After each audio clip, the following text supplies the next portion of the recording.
Sankranti, new year సందర్భంగా చేనేత వస్త్రాలపై చేనేత జౌళి శాఖ భారీ డిస్కౌంట్ ప్రకటించింది.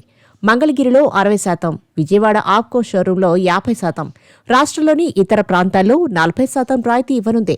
తెలుగు వారందరూ చేనేత వస్త్రాలను ధరించి నేతన్నలను ఆదరించాలని ప్రభుత్వం ప్రచారం చేస్తుంది. చేనేతల సమస్యలు, నేతన్నలకు రాయితీ, వస్త్ర వ్యాపారాలు, క్లస్టర్ల ఏర్పాటు, సొసైటీల నుంచి నేత ఉత్పత్తుల కొనుగోలు తదితర అంశాలపై మంత్రి సవిత సమీక్ష నిర్వహించారు.